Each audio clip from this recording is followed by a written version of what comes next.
everyone! Magandang araw sa inyong lahat. Welcome back dito sa ating channel and I know na late pong maa-upload ang videong ito. Yes, I know.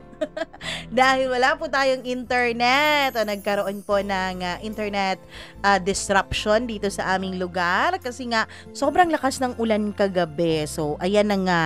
Yan ang napapala natin dahil walang internet. Pero kahit na late, mag-a-upload pa rin tayo. Hello ako kay Julian Ramilo. Maraming salamat sa iyong pakikinig. Kay Jonalyn Cabudol, maraming thank you. Christina Season. Saida Tombi, maraming thank you. Reynalyn Santos, maraming salamat sa iyo. Chris Aurelia, hello rin kay Lakwatcha ni Reza Quezo or ni Riza Quezo. Kay Joya Braza, maraming salamat all the way from Jordan. Kay Susan Boribor, Aksa Heliana, Jeanette Mariano, hello rin kay Eileen Ersando, maraming salamat Eileen sa pakikinig mo. Kay Gail Easy, kay Ambrosia De Leon, maraming salamat. Julieta Estralobio, maraming thank you. Margie Flores, Marichet Serviano, kay Nina Gasilios, maraming thank you. Kay Mary Jane Keruga, maraming salamat Mama Mary Jane. Elizabeth Lagunday, thank you din sa iyong pakikinig. And syempre po, hello din ako kay Ma'am Judith McGovern and to her husband. Maraming salamat sa lagi mong pagtangkilik nitong ating programa. Thank you very much po talaga. Dahil hindi kayo nagsasawa at minamahal nyo pa rin itong ating munting program. Maraming salamat sa inyo. Kay Jeboy Palaboy, kay Claire 6337, maraming salamat sa iyong pakikinig. And syempre, hello din ako sa ating mga suki sa Malaybalay Bukidnon, sa Camiguin Island. Maraming salamat. Pasay City, maraming thank you. Sa Bulacan, ayan, hello sa inyo. Maraming thank you po dahil hindi kayo nangiiwan at minamahal nyo pa rin kami. Miriam Gutierrez, Leticia Amante, maraming salamat. Angelina Kapungkol and Luis Monton, Colleen Bueno, thank you very much sa pakikinig. Liza Beliosilio, Jaya Diagan, and sa lahat po ng ating tagapakinig. Huwag na nating patagalin. Eto na ang ating tampok na kwento for today's video kahit late. Dito lamang sa Dear Mama Mia.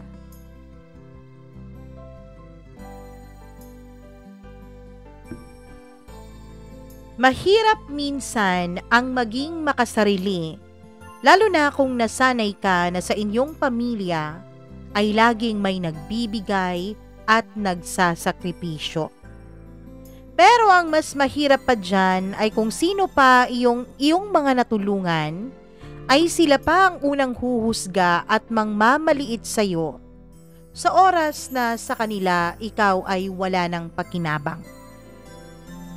Dear Mama Mia, good day sa inyong lahat, lalong-lalo na sa mga suki mong tagapakinig at sayo na rin Mama Mia. Medyo matagal-tagal kong pinag-isipan kung dapat ba ay aking isulat itong kwento ng buhay ko dito sa inyong programa. Una kasi dyan, Mama Mia, ay natatakot ako na baka malaman ng pamilya ko na ako ay sumusulat sa inyo. Nakita ko kasi ang isa sa mga kaanak ko na nag-comment sa isa ninyong video. Siya nga po pala, isa nga rin po pala ako sa inyong masugid na tagapakinig simula po noong taong 2023 hanggang sa ngayon. Pero kahit matagal nyo na akong taga-suporta at tagapakinig, kailanman ay hindi ko naisip na i-share itong aking storya. Kaso nga lang Mama Mia, sa lagi-lagi kong pakikinig sa inyo, ay may kung anong nagtutulak sa akin na ibahagi ko rin ang sariling kwento ng aking buhay. Ngayon pa lamang ay hihingi na ako ng tawad, lalong-lalo na doon sa mga matitrigger nitong storya ng buhay ko. Alam ko na tipikal na pinagdaanan nito ng kahit na sino mang anak o kapatid. Pero Mama Mia, lahat po ng detalye ng kwentong ito ay may koneksyon po kung ano ang nangyayari sa buhay ko ngayon sa kasalukuyan. Medyo may katandaan na po ako Mama Mia. Kaya nga rin siguro nagdadalawang isip din akong magsulat dahil baka hindi ko maikwento ng tama ang naging storya ng buhay ko. Pagpasensyahan nyo na sana kung meron mang kayong mababasa na mga typo errors o di kaya'y mga namomroblema o nahihirapan po kayong intindihin. Una sa lahat, itago nyo na lamang ako sa pangalang Cynthia. May edad na rin pero itong aking kwento ay nangyari halos 4 na dekada na ang nakakaraan. Oo, 4 na dekada. Medyo matagal-tagal na pero hanggang sa kasalukuyan ay may bangungot pa rin itong dala. At hanggang sa kasalukuyan ay konektado pa rin. Dito ang nangyayari sa buhay ko. Mama Mia, 7 po ako sa 10 magkakapatid. Oo, ganun kami karami. Siguro dati naman ay uso talaga ang maramihan ng anak. Kaya naman, namulat po talaga ako sa sobrang kahirapan. Ang aming ina ay isang dakilang may bahay, samantalang ang aming ama ay isang security guard sa isang pabrika na malapit lang kung saan kami naninirahan. Parehong tubong Visayas po ang mga magulang ko. Kaya lang lumipat sila nung Mindanao nung sila ay nagtanan. Dahil ayaw ng mga magulang ng mama ko ang aking papa. Kaya naman naglayas sila mula doon sa kanilang lugar at napadpad dito sa lugar kung saan na kami nandito ngayon. Hindi na ako magtatakal pa sa love story ng mga magulang ko, kundi sa sarili ko na lang kwento. Lumaki ako sa kahirapan. Napakahirap ng buhay noon. Masasabi kong literal na isang kahig at isang tuka ang aming pamumuhay. Kahit kasi may trabaho ang papa ko ay hindi naman po yun sumasapat. Isa pa sa problema namin noon ay nangungupahan po kami ng bahay. Isang medyo barong-barong lang po ang aming inuupahan dahil yun lang ang kasya sa budget ng mga magulang ko. Pero buti na nga lang dahil pagkalipas ng halos siguro 2 taon na namulat ako sa barong-barong na yon, ay may isang kaibigan ng papa ko na siyang nagpatira sa amin sa kanilang lupain. Wala na kaming binabayarang upa.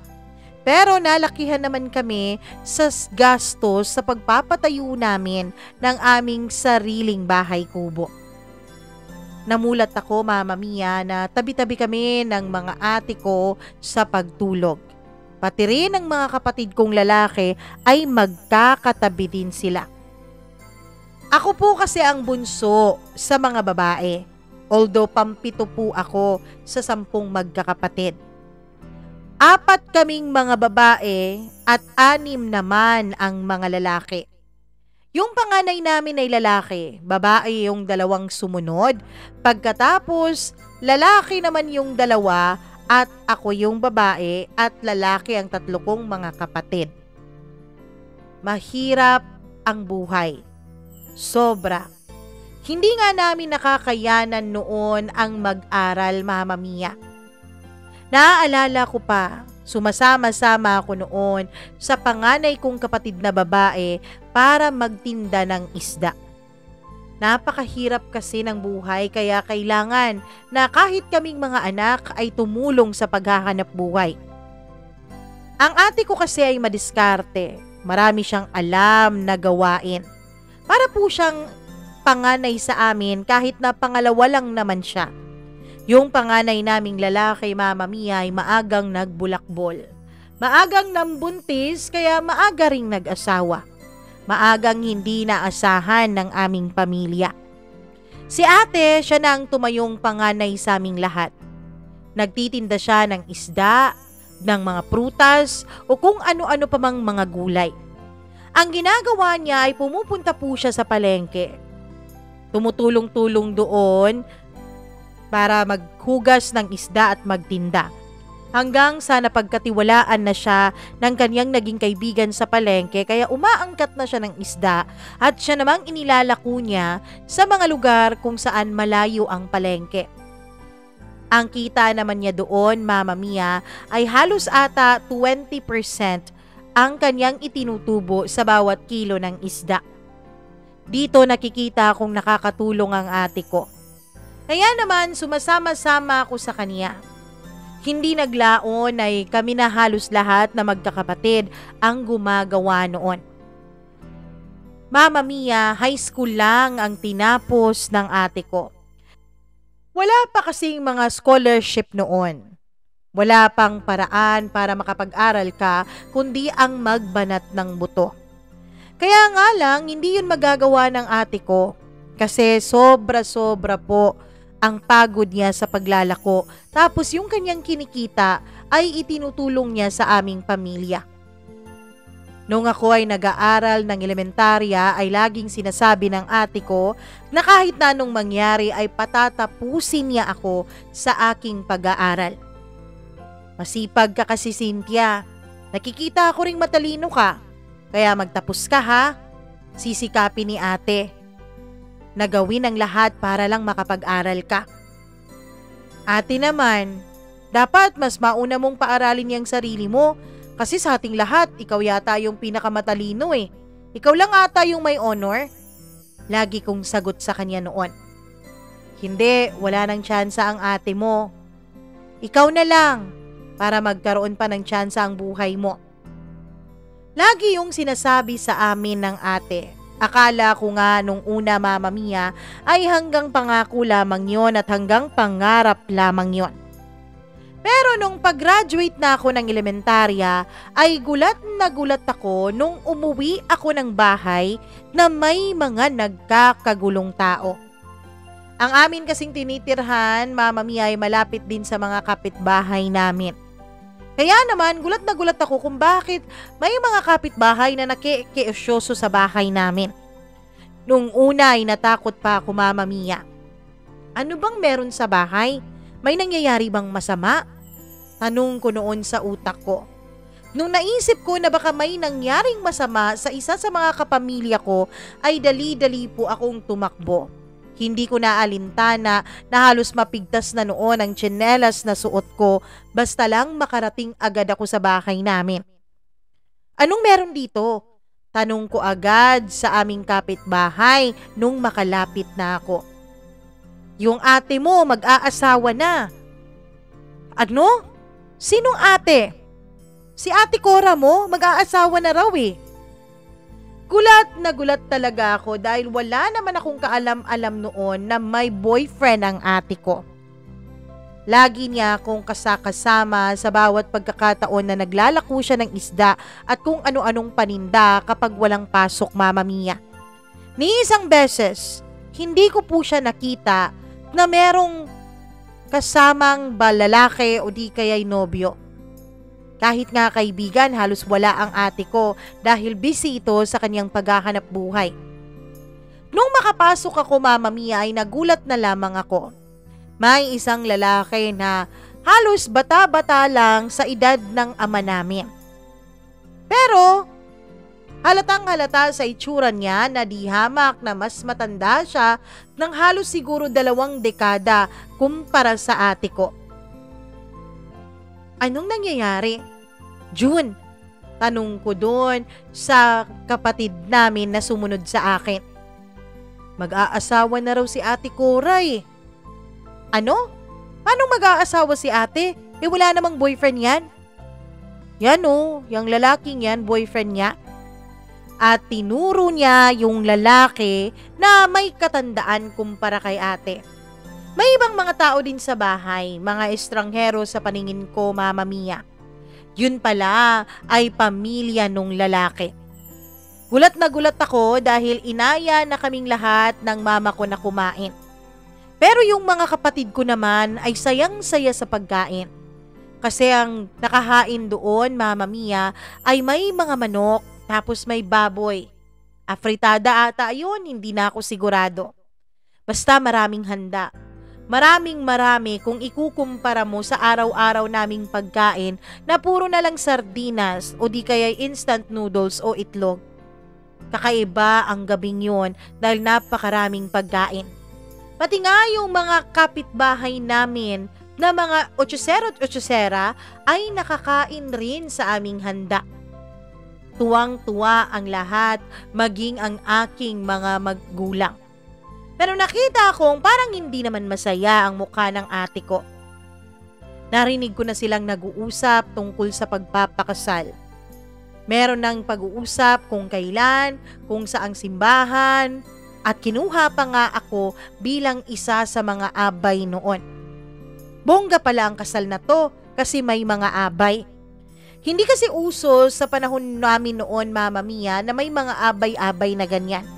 Ngayon naman lang nauuso yung pag-abay o kung ano-ano pang tawag sa mga bisita na pinapamarcha din sa simbahan. Dati naman sa amin ay hindi yun ganun kauso, liban na lamang doon sa mga mayayamang pamilya. Nung patulog na kami dahil tapos na ang pamamanhikan at umuwi na yung pamilya ng nobyo ni ate, ay nasa labas pa si ate. Kausap pa niya ang mga magulang namin, pati na rin yung nobyo niya. Mama Mia, mahimbing na natutulog ang mga kapatid ko. Kitang-kita ko na masaya silang lahat dahil siguro sa mga masasarap na pagkain na aming nakain kanina. Pero ako, hindi ako mapakali nung gabing yun. Parang may iba kasi sa ate ko. Parang hindi ako sigurado kung masaya nga ba siya sa mga nangyayaring ito. Lumipas pa ang ilang sandali ay narinig ko nang pumasok sa loob si ate. Katabi ko siya matulog kaya napansin kong humiga na ito sa aking tabi. Ate Cora, ayos ka lang ba? Natatandaan kong itinanong ko sa kanya dati. Oo naman, Cynthia, bakit naman hindi ako magiging maayos? Ate, kasi parang hindi ka masaya eh. Tsaka bakit parang biglaan yata ang pagpapakasal mo? Buntis ka ba? Nako, Cynthia, wag mo nang isipin yun. Matulog ka na ha. Ang importante, masaya sina nanay at tatay. Ang importante, masaya ang mga kapatid natin. At ang mas lalong importante ay mapapaaral ko na kayo. Mapapaaral na kita. Mama Mia, dahil elementarya pa nga ako noon, ay wala pa sa isip ko yung mga pagmamahal-mahal na yan. Basta lang napansin ko na hindi masaya ang ate ko. Ang akin lang noon ay kung ayos lang sa kanya, dahil sinabi niya, di ayos din. Tapos pangako niya sa akin na mapag-aaral na raw niya ako hanggang sa magtapos ako ng kolehiyo. Hindi lang daw ako, kundi maging ang aming iba pang mga kapatid. Kaya naman nakatulog na lang din ako noon na may ngiti sa aking mga labi. Na may pag-asa na mas magiging maganda ang bukas para sa aming buong pamilya. Kinabukasan nung magising kami ay gulat na gulat ako dahil napakaraming itlog. Dati kasi ang liit lang ng itlog, kukonti lamang tapos paghahatian naming lahat. Pero nung araw na yon, tigdadalawa kami ng itlog tapos may dilata pa. Eto na nga ba ang umpisa ng pag-asenso ng aming pamilya? Tanong ko noon sa utak ko. Sumisipol-sipol noon ang aming ama habang naghahanda papunta sa kanyang trabaho. Oh, Cora, wag ka nang magtinda ngayon ng isda May iniwan naman si Danilo para sa ating panggastos araw-araw. Ang gawin mo na lang magpaganda ka. Huwag ka nang pumunta sa may initan at baka umitim ka pa. Nalalapit na ang kasal ninyo. Pwede pa naman po akong magtinda, Tay. Huwag na! Ayusin mo na lang yung sarili mo. Kasi yun ang bili ni Danilo, di ba? Narinig kong sabi noon ni Tatay. Ako naman ay naghahanda na noon para sa pagpasok ko sa paaralan. Siya nga po pala, Nay, Tay. Sa susunod na linggo na po yung graduation namin. Kailangan raw po may babayaran para dun sa toga Ako nang bahala dyan, narinig kong sabi ng ate Cora ko. Lumipas ang 1 linggo at graduation ko na nga.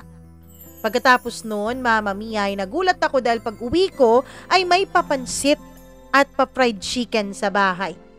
Dati-rati naman, sanay naman na ako na kahit may honor ako ay walang-wala kami. Pero ang graduation na yon ay napaka-espesyal sa akin.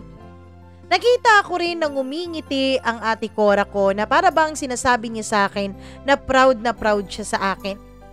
Masaya kami. Hanggang sa dumating na nga ang araw ng kasal ni ate. Mama Mia, wala akong kaalam-alam noon. Wala akong kaalam-alam na yung araw pala na yun ay ang umpisa pala ng bangungot at pagsasakripisyo ng ate para sa aming pamilya. Pagkatapos ng kasal ay agad na dinala ng asawa ni ate si ate doon sa bahay niya. Naninibago ako nung unang gabi na hindi ko katabi sa pagtulog ang ate ko. Sanay na sanay kasi ako, Mama Mia, na katabi ko si ate Cora sa pagtulog. Pero nung gabing yun, hindi ako halos makatulog dahil wala ang ate ko. Sanayin mo na yung sarili mo. Kasi yung ate mo, masaya na doon. Malambot na ang kama niya doon. Tapos tayo, maaambunan din naman tayo ng saya. Narinig kong sabi ni nanay sa aming lahat. Nalungkot kasi kaming magkakapatid. Kasi hindi naman kami sanay na magkahiwa-hiwalay. Liban na lamang sa panganay naming lalaki na maagang nag-asawa. Nay, bakit nga ba po maagang nag-asawa si ate? Hindi ba Kade-18 niya lang? Tanong ko. Ano bang maaga? Hindi na maaga yung 18. Ako nga 15 pa lamang ako Tinanan na ako ng tatay ninyo. Pero, huwag kayong sumunod sa akin ha. Huwag kayong sumunod sa yapak ko. Sumunod kayo sa yapak ng ate Cora nyo. Ayun, nakapag-asawa ng mayaman. Kaya, kita mo tayo. Unti-unti, umaangat ang buhay natin. Tignan mo, tig-iisa, tig-dadalawa na kayo ng itlog na ulam. Dati naman 5 peraso lang pinaghahatian yung 10, di ba? Mama Mia, oo nga, dapat magpasalamat nga ako. Kaya naman napasok noon sa utak ko na dapat gagayahin ko ang ate ko. Gagayahin ko si ate na makapag-asawa ng mayaman para maging ganito din ka-proud at katuwa ang mga magulang ko sa akin. Lumipas pa ang ilang mga taon. Hindi na po nagpupunta sa bahay namin si ate. Hindi naman malayo ang kanilang bahay sa amin. 3 barangay lang ang pagitan, Mama Mia, kaya naman nakakapagtaka kung bakit hindi kami mabisi-bisita ng ate ko. Ang nanay at tatay ko lang ang pumupunta sa kanila at pagbalik ng mga ito ay ang dami-dami na nitong mga bitbit na pagkain. Graduation ng 4th year high school ako. Inutusan ako ng nanay ko na ako na lang daw ang pumunta doon sa ate ko. Dahil ang sabi niya ay may ipapadala daw ang ate ko na pera para panggastos sa graduation ko. Kaya naman pumunta ako doon, Mama Mia. Pagpasok ko doon ay ang kanilang kasambahay ang bumukas ng pintuan. Nasaan po ang ate Cora? Tanong ko. Andun sa kwarto ni na sir. Naku, wag mo na munang abalahin yun. Halika muna, kumain ka muna, nagalmusal ka na ba? Hindi pa po. O sige, kumain ka na. Si ate po ba kumain na? Naku, hindi nag-aalmusal yan si ma'am. Kasi ayaw niya raw dahil sinisikmura siya Kaya mamayang 11:00 na yan kakain. Ganun po ba? Sige po, pasukin ko na muna si ate sa kwarto. Naku, wag na muna. Bili niya sa akin kapag dumating ka raw ang nanay mo, ay pakainin ko muna kayo. Tapos, bababa na lang daw siya. Nandun pa po ba si Kuya Danilo sa kwarto nila? Wala na, maagang umalis si sir. Maaga namang umaalis yun Basta, huwag ka na makulit. Halika na, kumain ka na. Narinig kong sabi niya. Mama Mia, dati-rate ay wala lang sa akin yun. Siguro nga, nag-aayos pa ang ate o di kaya naman ay kung anong ginagawa niya. Kaya lang, ngayon habang sinusulat ko to, nakakapagtaka nga naman pala. Ang tagal-tagal na naming hindi nagkita ng kapatid ko. Pero, ang inutos niya sa kanyang kasambahay ay pakainin muna ako bago siya bumaba. Nung bumaba ang ate ko ay gulat na gulat ako sa itsura niya. Kasi Kahit nasa bahay lang siya ay nakapustura siya. Naka long sleeve siya, tapos naka-pants pa nung mga panahon na yun at naka-makeup pa. Ate, ani pa, may lakad ka? Tanong ko. Wala naman. Wala kang lakad pero naka-makeup ka, nasa bahay lang naman ikaw. Ganyan talaga, sabi niya sabay ngiti. Siya nga pala ate, bakit hindi ka na dumadalaw dun sa bahay? At saka bakit parang pumapayat ka ngayon? Kailangan talagang magpapayat, ano? Siyempre para wag maghanap ng ibang asawa ko. Narinig kong sabi niya at ngumiti at tumawa pa siya ng marahan. Pero nung tignan ko ang kasambahay nila ay hindi naman po ito nakangiti. Bagkus ay tumalikod ito dahil may aasikasuhin pa raw sa kusina. Nag-usap lang kami saglit ng ate. May pinadala siyang pera, tapos sabi niya maghanda na lang daw kami. Ate, magkokolehiyo na ako. Oo nga pag-aaralin kita. Pero ate, hindi pa ba nadadala si Kuya Danilo? Di ba pinaaral naman niya sina Kuya Arman? Tapos si Kuya James, pinaaral niya rin pero hindi naman umayos sa pag-aaral yung mga yun. Nagsipag-asawa pa. Nakalimutan ko nga palang banggitin, Mama Mia, na yung dalawang mas nakakatanda ko pang mga kapatid na lalaki ay nagsipag-asawa na. Dapat ay pinapag-aral sila ng ate ko. Kasi yung mga sumunod pang mga babae sa kanya ay nagsabi na agad na hindi na mag-aaral dahil mag-aasawa na ang mga ito. Tanging yung dalawang kuya ko lamang, Mama Mia, ang nag-aral pero hindi naman nagtapos dahil nagsipag-asawa na rin.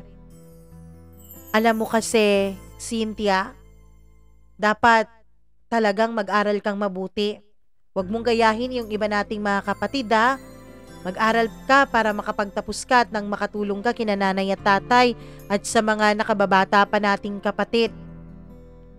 Oo naman ate, tapos maghahanap ako ng mayaman tulad ni Kuya Danilo. Gaya ng sayo, wag! Gulat na gulat ako sa naging pagsigaw na sagot ng ate ko.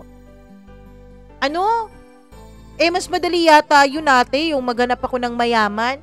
Kaya nga, nagpapaganda na ako ngayon Hindi na ako naglalako ng isda dahil gusto ko ring maging katulad mo na makapag-asawa ng mayaman. Cynthia, wag na wag mong aambisyonin na mag-asawa ng katulad ng Kuya Danilo mo. Bakit po? Mayaman si Kuya Danilo, 'di ba? Tapos mabait pa kasi tinutulungan nila tayo. Tignan mo nga, ang nanay at tatay hindi na masyadong nahihirapan dahil andyan lagi kayo na naka-assist sa amin. Tulad ngayon, may babayarin sa school. Kung wala ka at si Kuya Danilo, siguro ate wala akong pambayad. Basta, Cynthia, wag na wag mong pangarapin na makapag-asawa ng mayaman. Ang pangarapin mo, makapagtapos ka ng pag-aaral mo, makahanap ka ng matinong trabaho na may magandang sweldo at makatulong ka kina nanay tatay.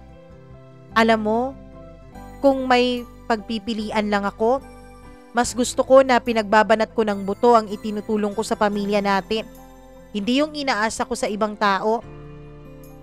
Ate naman kung makaibang tao ka dyan, asawa mo naman si Kuya Danilo. O sige na. Alam ko may practice pa kayo ng graduation mo Kaya umuwi ka na. Kailangan mo nang maghanda. Ate, makakapunta ka ba sa graduation ko? Hindi ko alam. Kung hindi busy, sige na, umalis ka na. Mama Mia, napansin ko noon na parang pinagtatabuyan ako paalis ng ate ko. Pero tama naman siya. May practice pa kami para sa graduation, kaya umuwi na rin ako at binigay ko kay nanay ang sobrang pera. Binigay ko rin sa kanya ang binigay ni ate bilang panghanda ng graduation ko. Mama Mia, kahit na napakalapit lang ng ate ko sa amin, ay maswerte na po kung sa isang taon ay nakakadalaw siya ng 2 o 3 beses. Kung meron mang pagkakataon na nakakadalaw siya, yun lang ay kapag birthday ng mga magulang namin. Magka-birthday kasi ang aming mga magulang, hindi lamang magkaedad. Ate, bakit hindi ka laging nagpupunta dito sa bahay? Alam ko nababagot ka dun sa inyo eh. Kasi kasambay lang kasama mo. Ayos lang. Meron naman akong pinagkakaabalahang iba. Ano yun? Basta yun na yun. Ate naman. Siya nga pala ate. Ilang taon na kayong kasal ni Kuya Danilo ah? Mag-iisang dekada na nga siguro pero bakit wala pa kayong anak? Cynthia, wag na wag mo yang itatanong sa harap ng Kuya Danilo mo ha. Hayaan mo na. Mas mabuti nga yun na wala pa akong anak nang sa ganun ay makakatulong pa ako sa inyo. Naguguluhan man ay sinunod ko ang ate ko, Mama Mia. Pero hindi ko akalain na hindi pala lahat ng turo sa akin ng ate ko ay masusunod ko, Mama Mia.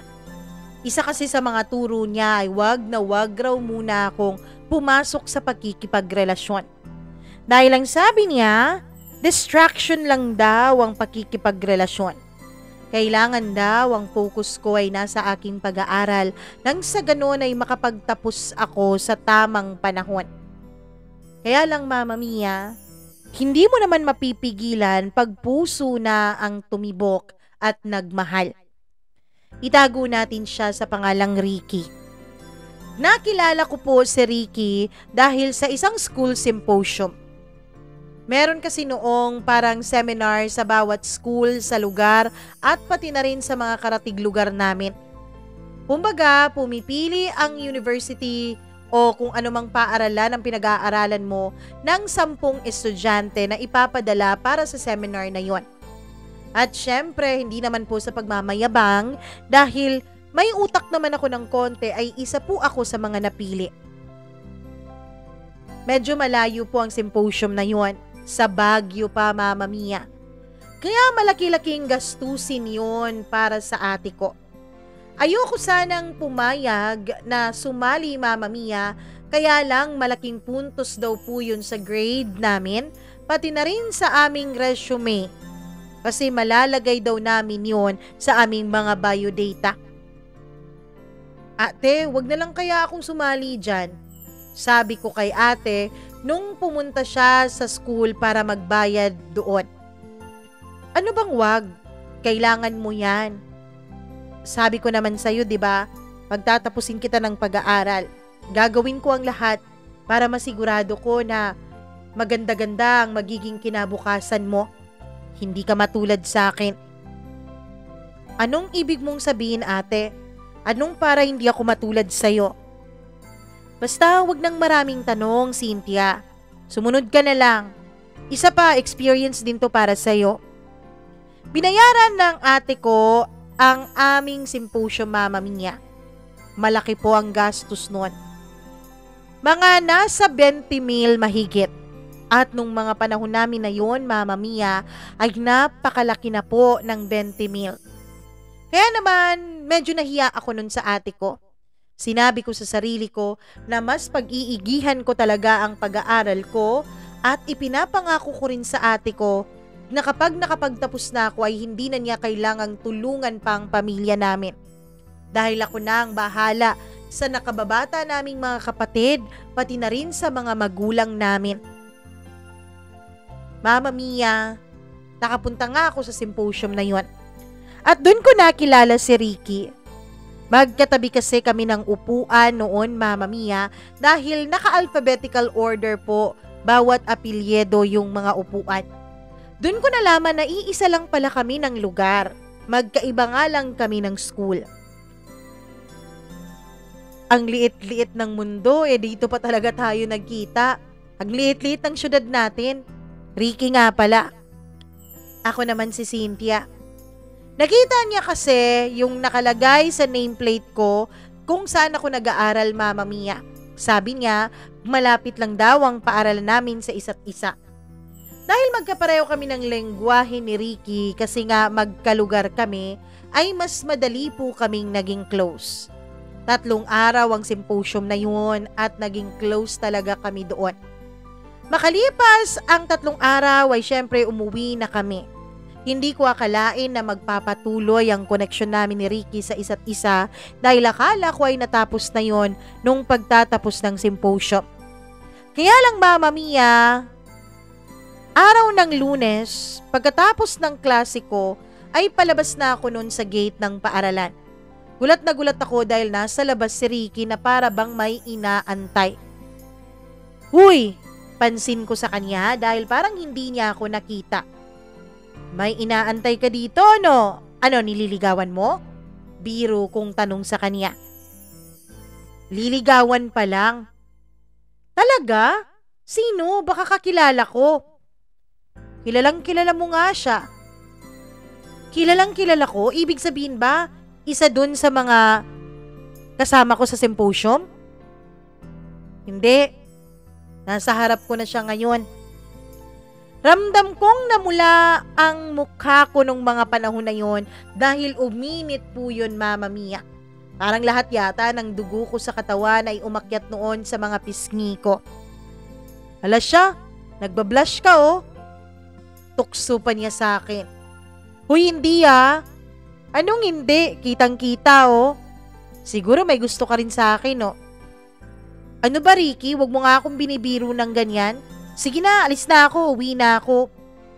Uy, huwag ka naman ganyan, binibiro ka lang eh.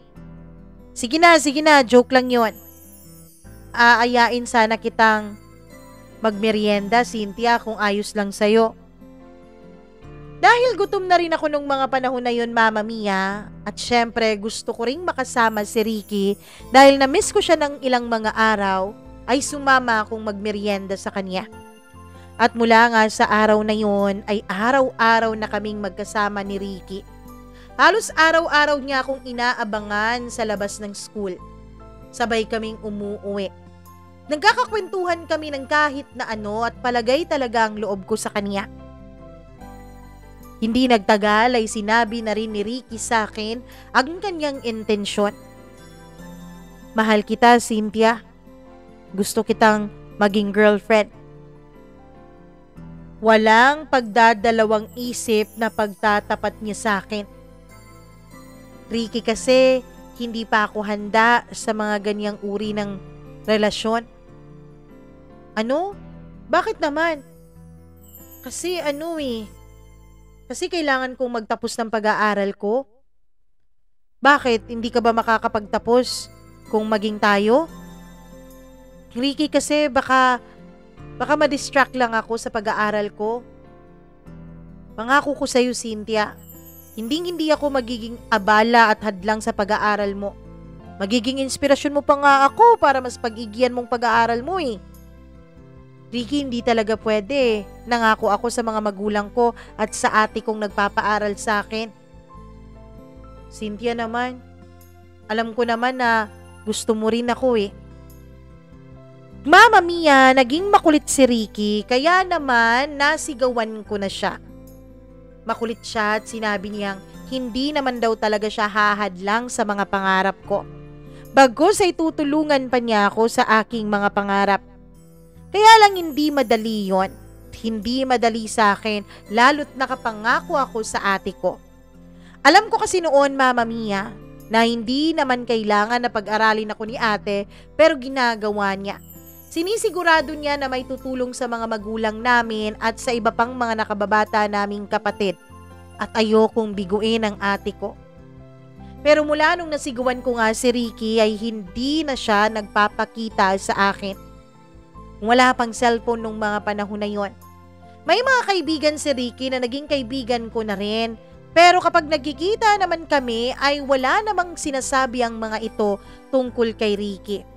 Dati naman, nung hindi pa ako sina-silent treatment ni Ricky, kapag nagkikita kami ng mga kaibigan niya, ay lagi naman nila akong tinutukso sa kanya. Kaya lang matapos ang silent treatment ni Ricky sa akin ay parang pati mga kaibigan niya ay hindi na rin ako tinutukso tungkol sa kanya. Para bang may alam sila. Lumipas pa ang 2 buwan at namimiss ko na si Ricky. Sobrang miss ko na siya. Nasanay na kasi ako na mahigit 1 buwan na araw-araw kaming magkasama.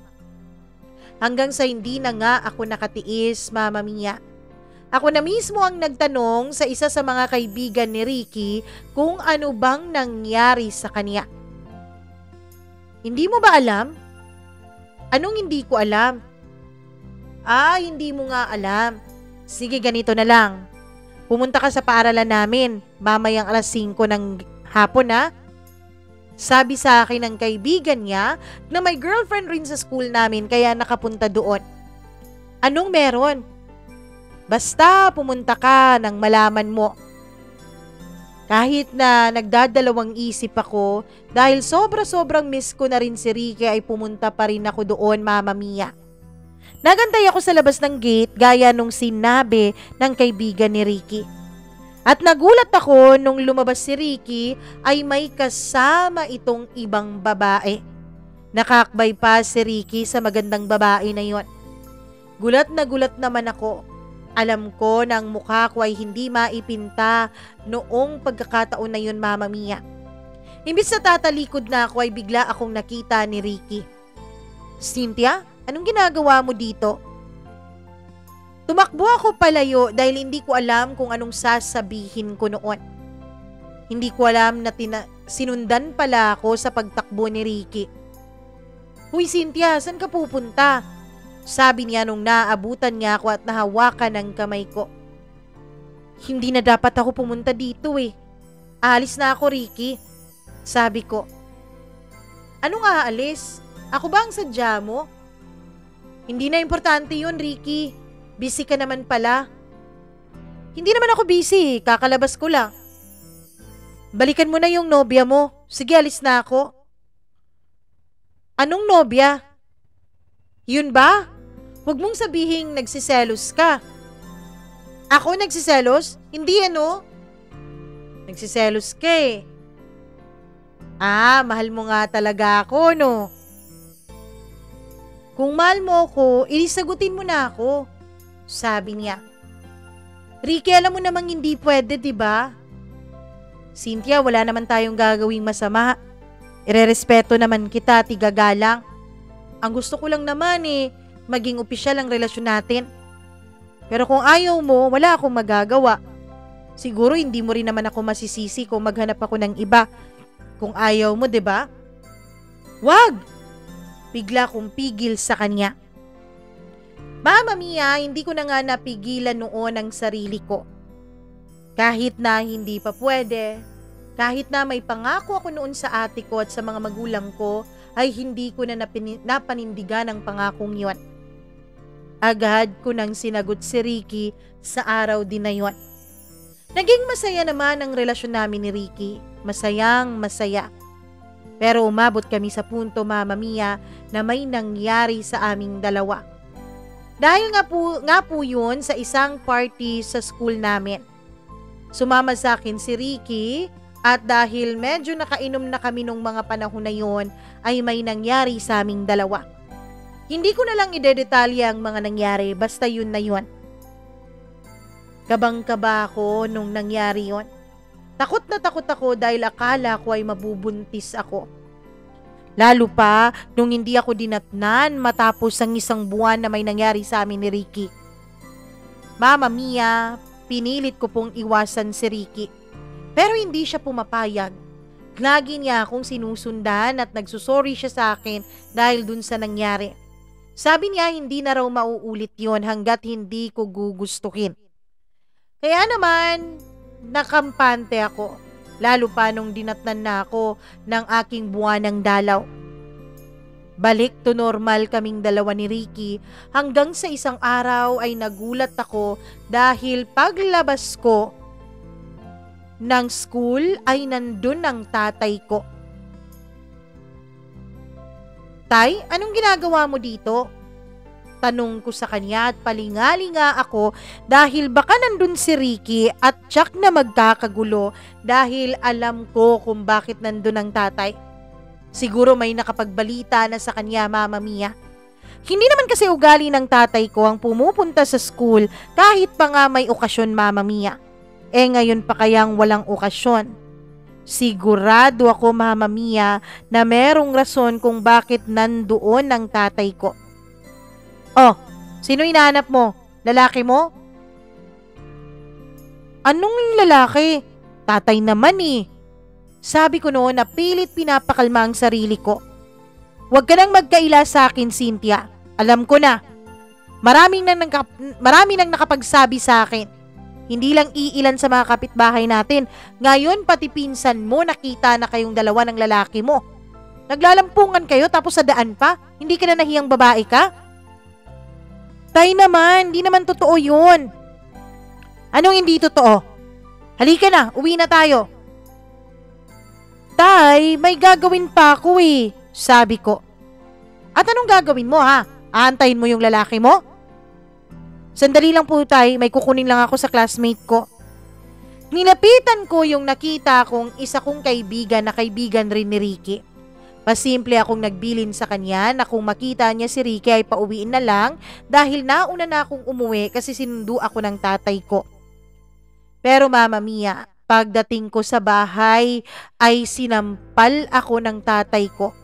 Hindi lang isang beses kundi 2 beses. Nagtitimpi lang pala siya doon sa labas ng paaralan para wag akong mapahiya. Kaya lang nung dumating na kami sa bahay ay galit na galit siya. Kilala ko na yung lalaki mo. Mamangkin yon nung isang trabahante doon sa pabrika. Sinabi sa akin ng isa mong pinsan. Tay, wala naman talaga. Pagsisinungaling ko pa Mama Mia at napengot pa nga niya ako dahil napakasinungaling ko raw. Simula ngayon, susunduin na kita pagkagaling mo ng eskwela. Uuwi ka kaagad. Tatay, alam mo naman na meron pa kaming mga papers na ginagawa ngayon, 'di ba? Kasi gagraduate na ako eh. Wala akong pakialam. Kahit abutin pa tayo ng madaling araw dyan sa buwisit yung paaralan, aantayin pa rin kita para hindi na kayo magkita nung lalaki mo. Matapos akong pagalitan ni tatay ay umalis ito. Tapos si nanay naman nang pumalit. Nasaan bang utak mo ha, Cynthia?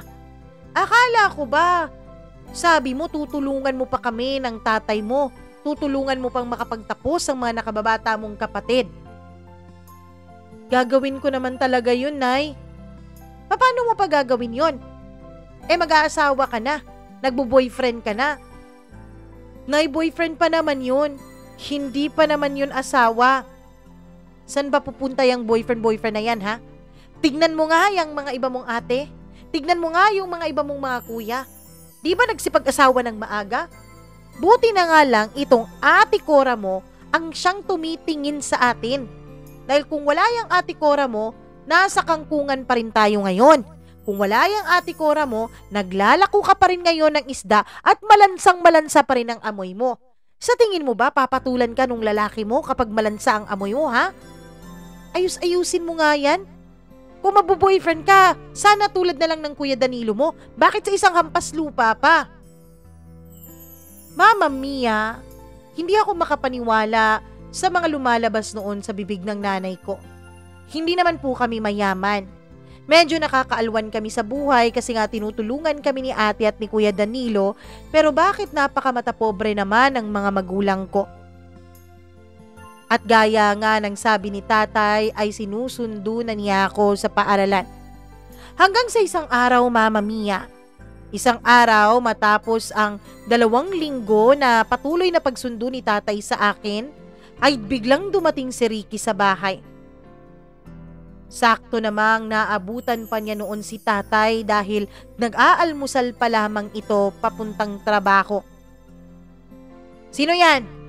Tanong ng tatay ko nung may kinausap ang nakababata kong kapatid sa labas. Si Ricky daw po tay, hinahanap si ate. Ako nung mga panahon na yon ay nasa banyo pa't naliligo. Kinabahan ako at mabilis pa sa 4:00 tinapos ko ang paliligo ko. Nagmadali akong lumabas, Mama Mia. Hindi pa nga ako nakapagsuot ng damit ko ng maayos ay lumabas na ako dahil sa sobrang takot ko. At gaya nga ng inaasahan ko ay may naganap na tutukan ng baril sa labas. Hinilabas ni tatay ang baril niya. Di ba sabi ko nga po sa inyo, isa po siyang gwardiya sa isang pabrika? Kaya may baril po ang tatay ko. Ano? Hindi ka ba talaga aalis dito? Tay, wag naman pong ganyan. Bigla kong pigil sa tatay ko. Pumasok ka sa loob, Cynthia. Ikaw malandi kang babae ka, pumasok ka sa loob. Sigaw ng tatay ko sa akin. Hindi ko alam noon, Mama Mia, kung susundin ko ba ang utos ni tatay. Pero isa lang ang alam ko, ayokong mapahamak si Ricky. Oh, umalis ka na! Ano pa bang inaantay mo? Napaputukin ko tong baril ko? Diyan sa bunganga mo? Sir, andito naman po ako dahil minamahal ko po ang anak ninyo. Narinig ko pang sabi ni Ricky. Pero Mama Mia, lalong nagalit ang tatay ko. Hindi para sa iyo ang anak ko. Hindi yan pinag-aral ng kapatid niya para mapunta sa isang katulad mo. Sabi pa nga sa akin ng pinsan mo, hindi ka raw makakatapos ng pag-aaral. Dahil may mga bagsak ka, di ba? Nagulat ako sa sinabi ni tatay. Wala akong alam tungkol sa pagkakaroon ng bagsak ng nobyo ko. Mas may alam pa ata ang tatay ko kaysa sa akin eh. Tinitigan ko si Ricky. Sumagot siya sa tatay ko. Mababawi ko naman po yun sa susunod na semester. Tignan mo yung pinagmamalaki mong lalaki, Cynthia. Bobo! Hampas lupa na nga tulad natin, bobo pa.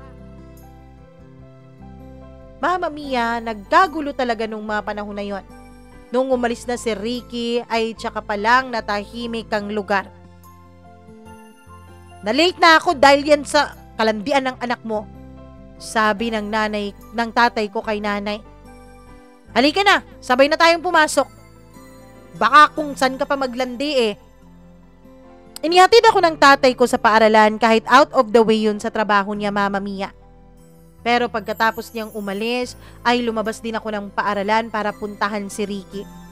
Kailangan ko nang tapusin ito. Kailangan ko nang tapusin ang lahat sa aming dalawa. Tama ang tatay ko. Hindi nakakabuti sa aming dalawa ni Ricky ang aming relasyon. Kasi kung totoong nakabuti ito, dapat walang bagsak si Ricky. Gulat na gulat si Ricky nung dumating ako sa paaralan nila. Buti naman at nandito ka, mahal. Ricky, hindi na ako magpapaligoy-ligoy pa. Maghiwalay na tayong dalawa. Ano? Bakit naman? Maghiwalay na tayo, Ricky. Ayoko na. Tama ang tatay ko. Hindi ka nababagay sa akin. Pagkatapos noon ay umalis na ako. Hindi na rin naman naghabol si Ricky, Mama Mia, kaya naging maayos na ang lahat. Although mahirap, napakahirap talaga lalo na sa mga unang araw. Pero itinuon ko na lang ang buong pansin ko sa aking pag-aaral. Gusto kong magluksa noon para sa puso kong nasawi, pero alam ko, Mama Mia, na wala akong panahon para magluksa. Hindi ako pwedeng bumagsak dahil huling semester ko na yon at gagraduate na ako. Pero Mama Mia, wala nang isang buwan noon at gagraduate na ako ay may isang masamang balitang dumating sa amin. Isinugod raw sa ospital ang ate ko. Bigla raw kasi itong hinimatay. Dali-daling pumunta ang nanay ko at ang tatay ko doon sa ospital. Ako naman ay naiwan sa bahay dahil kailangan ko munang antayin ang mga nakababata kong kapatid. Dito ka na muna, bukas ka na dumalaw sa ate mo, sabi ng nanay at tatay ko. Kinabukasan ay pumunta ako kay ate dahil nung dumating sina nanay at tatay kinagabihan ay wala naman po silang sinabi sa akin. Tinanong ko kung anong kondisyon ni ate pero sabi nila maayos na raw dahil nasa ospital na ito. Mama Mia, hindi ako nagpaalam sa mga magulang ko na pupunta ako sa ate ko. Ang sabi kasi nila ay wag na raw akong pumunta dahil si Kuya Danilo na raw ang bahala. Dadalaw na lang daw sila ni ate kapag nakalabas na ito ng ospital. Pero hindi naman pwede na hindi ko makita ang kapatid ko.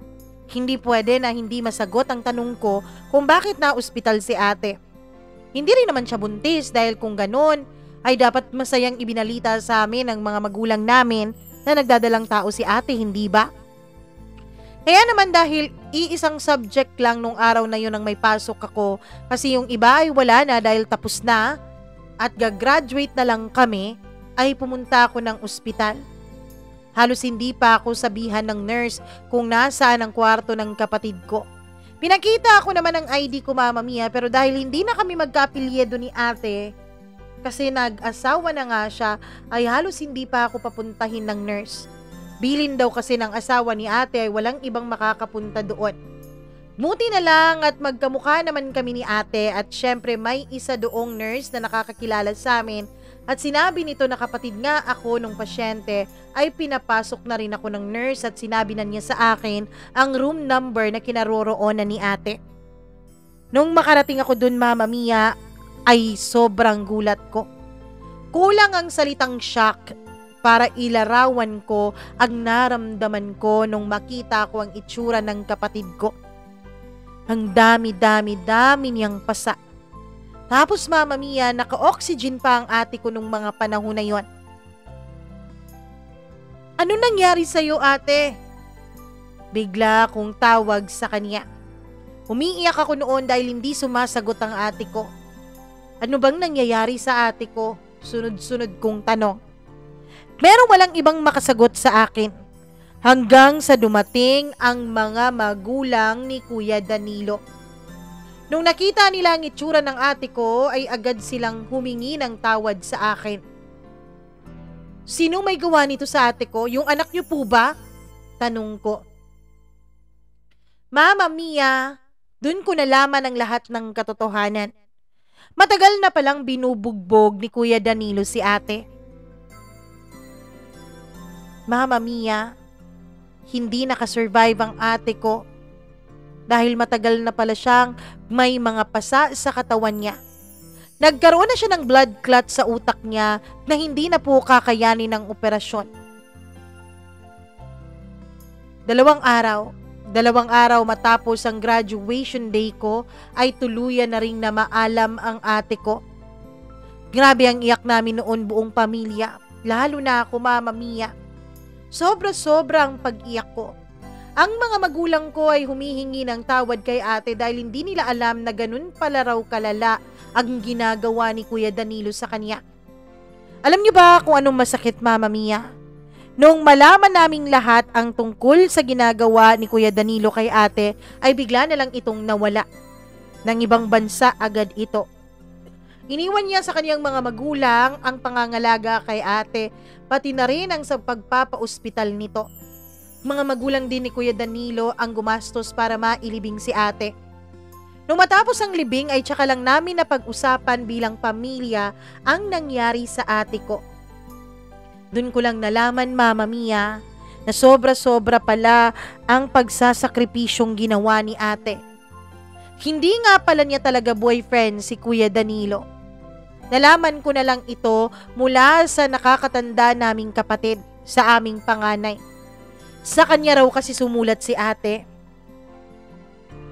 Nung mabasa niya ang sulat na yon, ay huli na ang lahat dahil nasa ospital na ang ate ko at nakatakas na rin si Danilo.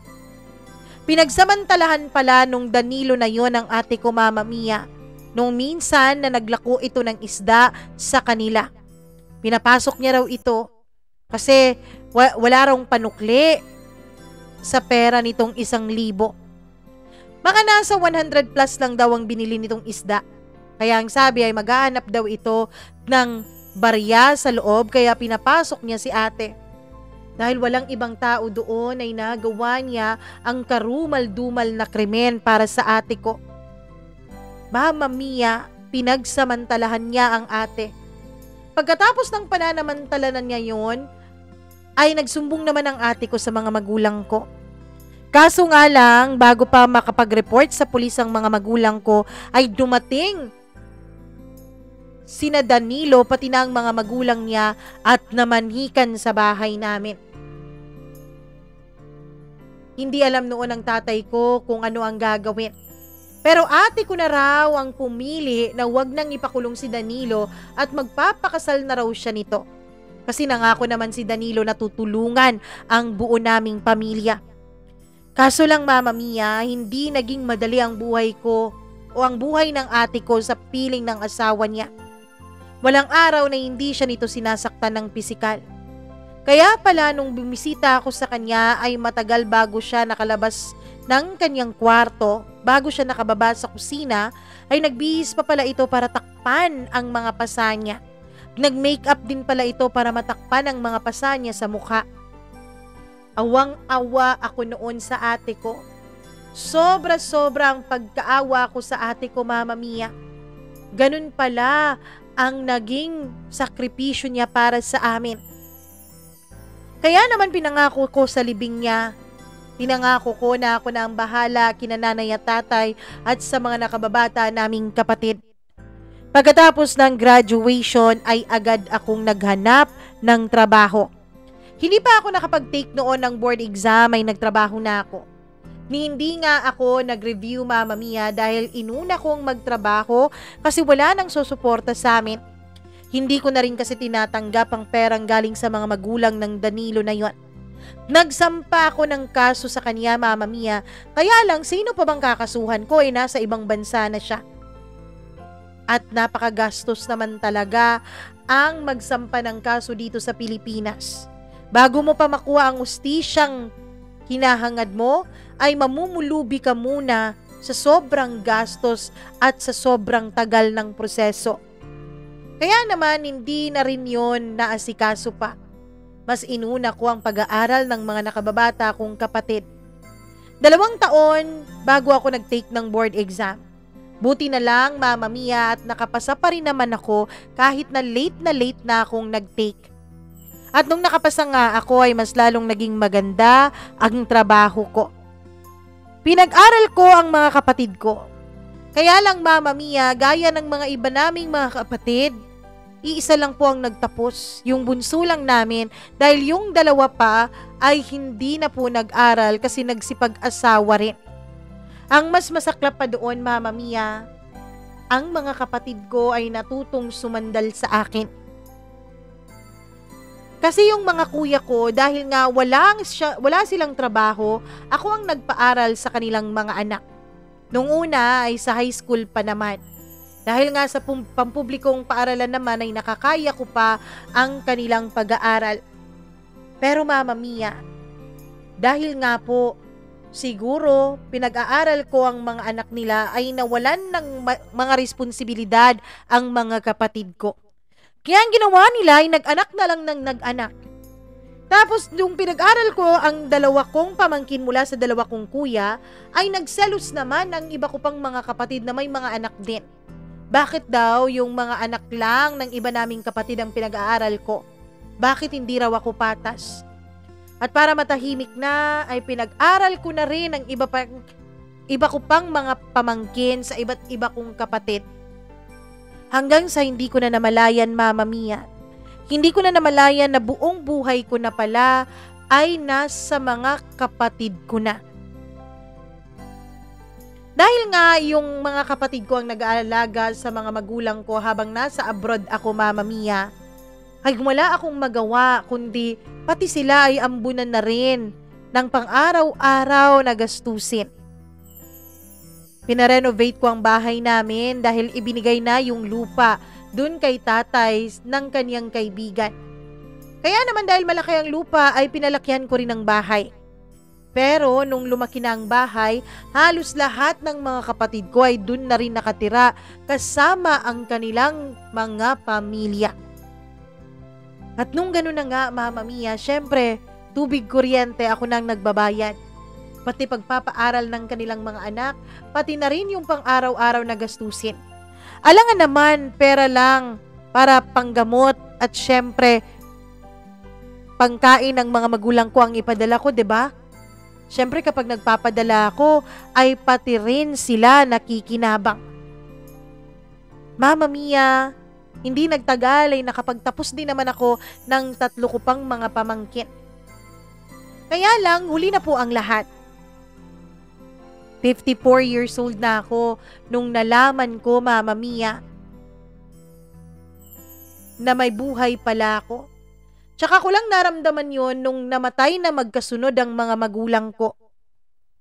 Nung namatay kasi sila, akala ko wala na akong aasikasuhin.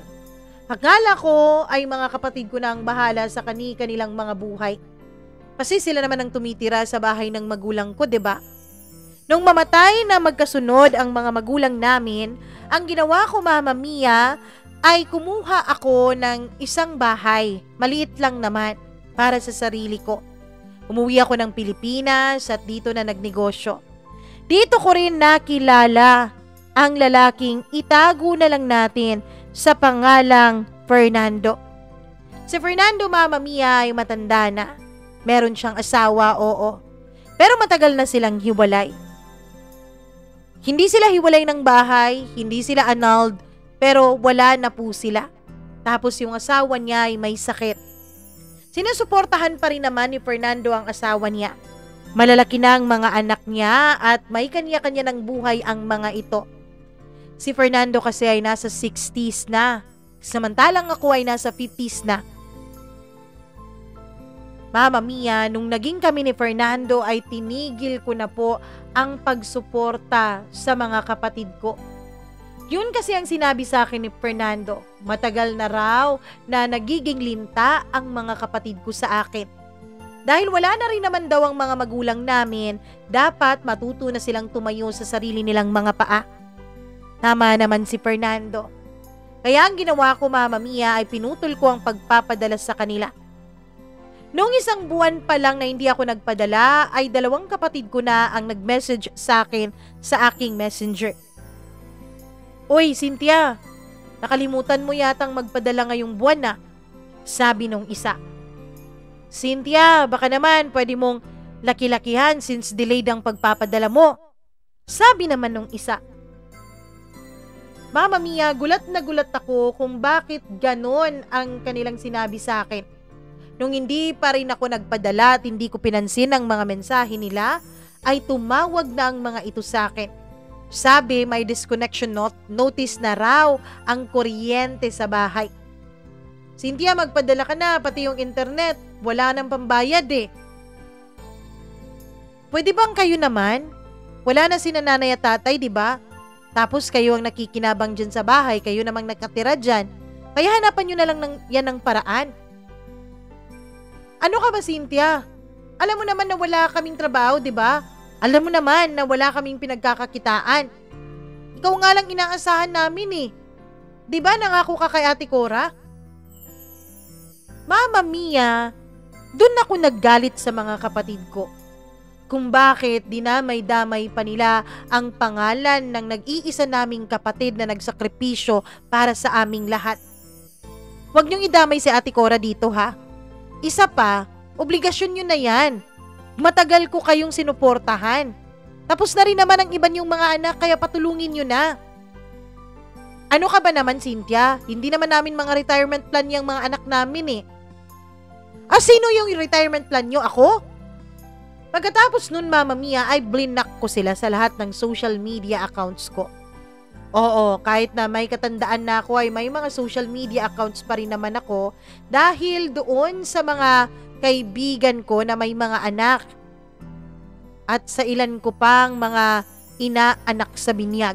Sila ang gumawa noon at sila ang nagturo sa akin kung paano gumamit ng laptop at cellphone. Mama Mia, napakatigas ng mga mukha ng mga kapatid ko. Dahil alam nyo ba kung anong ginawa nila? Pinuntahan pa talaga nila ako sa aking negosyo. Hindi ko alam kung paano nila nalaman kung saan ito nakapwesto dahil wala naman akong pinagsabihan ni isa sa kanila. Ang akala nga nila nung umuwi ako ng Pilipinas ay nagretiro na lang ako dahil may malaki akong pension. Oo, may pension ako, Mama Mia, hindi dahil sa mga government offices o kung ano pa man, kundi dahil kumuha talaga ako ng insurance nung ako ay bata-bata pa.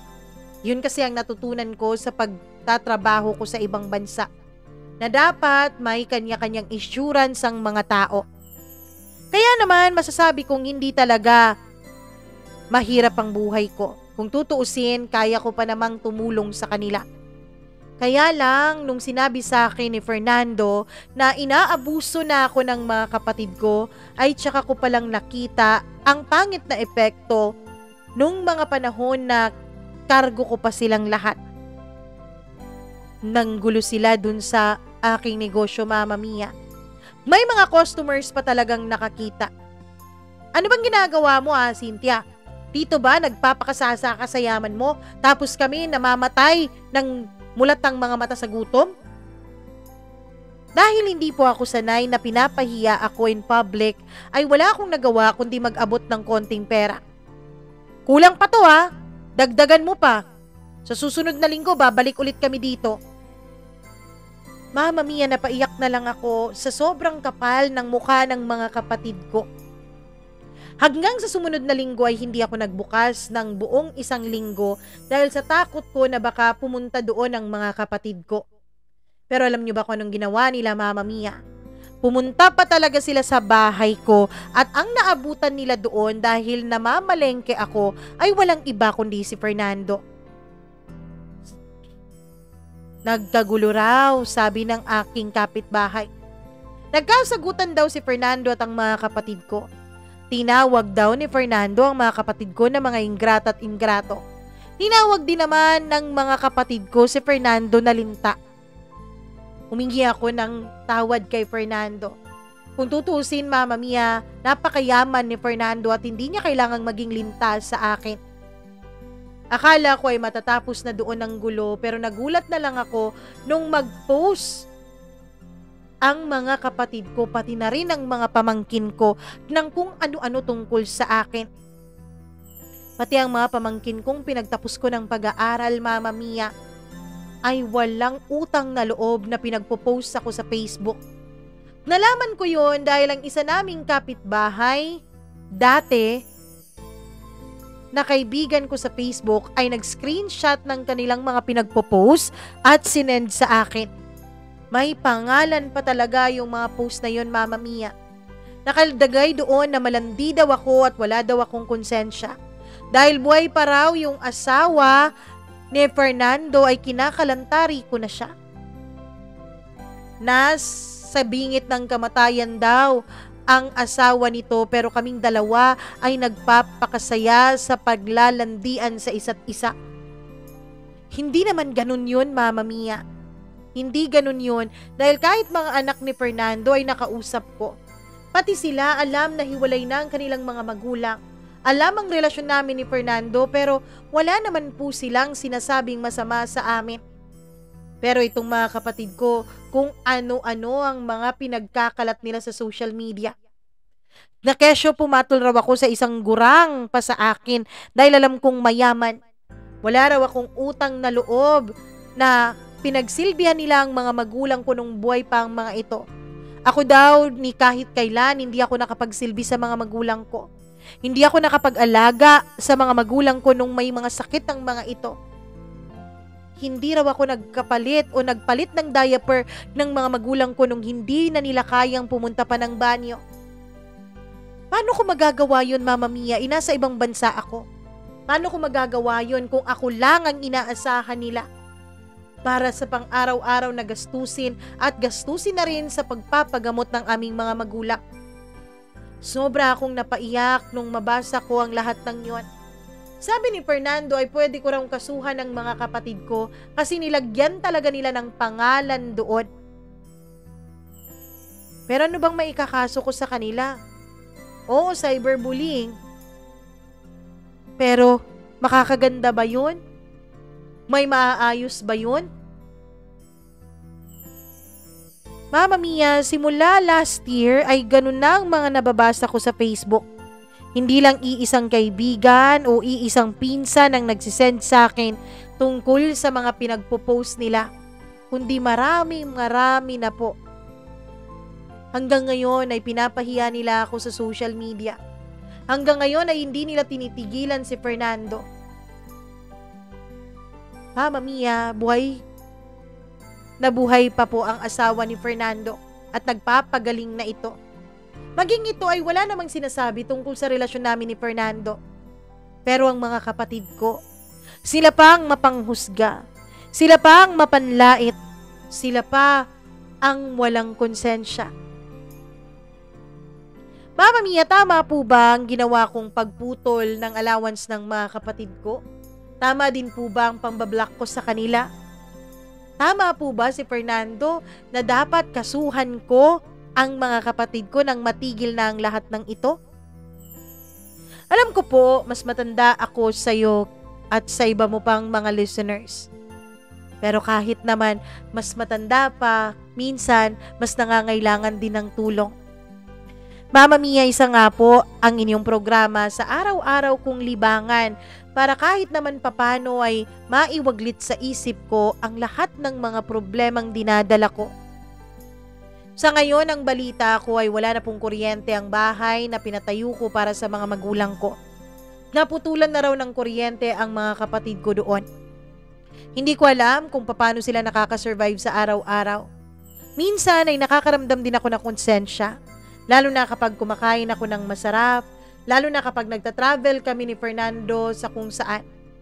Siya nga po pala, Mama Mia, isa rin po sa hindi ko magawa ay ang mag-post tungkol sa mga bakasyon namin ni Fernando, tungkol sa mga date namin, tungkol sa mga kinain namin at kinainan namin, dahil alam ko na kapag may makapagsabi na naman dun sa mga kapatid ko, ay matitrigger na naman ang mga ito. Mama Mia, sana po ngayon ay nakikinig kahit isa man lang sa mga kapatid ko. Sana kahit dito ay marinig nila ang side ko. Sana naman kahit dito, Mama Mia, ay maumpisahan na magkapatawaran kaming magkakapatid. 9 na lang po kaming natitira. Yung iba ko pang mga kapatid, Mama Mia, lalong-lalo na yung panganay namin na hindi ko na alam kung nasaan ngayon. 3 kapatid ko po ang nakatira sa bahay ng mga magulang ko at silang 3 po ang nagtutulungan laban sa akin. Hanggang dito na lamang, Mama Mia, at maraming salamat sa pagbabasa mo nitong aking sulat. Lubos na gumagalang, Cynthia.